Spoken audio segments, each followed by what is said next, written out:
আমরা কি অন্য কারো দ্বারা নিয়ন্ত্রিত হই? চলুন ব্যাপারটা বোঝা যাক। এটা বোঝার জন্য প্রথমে দুইটা জিনিসের পার্থক্য বুঝতে হবে।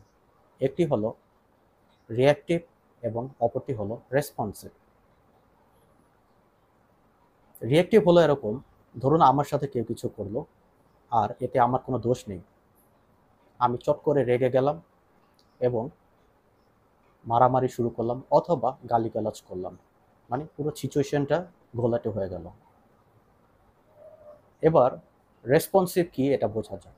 ধরুন একই রকম ঘটনা আমার সাথে ঘটলো, মানে যা আগে বলেছি, বাজে কিছু ঘটলো আমার সাথে, আর আমার ভিতরে এতে যেমন অনুভূতি আসার কথা ঠিক তেমনটাই আসলো, কিন্তু আমি নিজেকে শান্ত রাখলাম,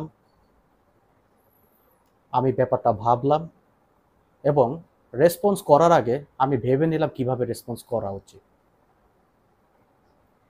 সিচুয়েশন বুঝে শুনে।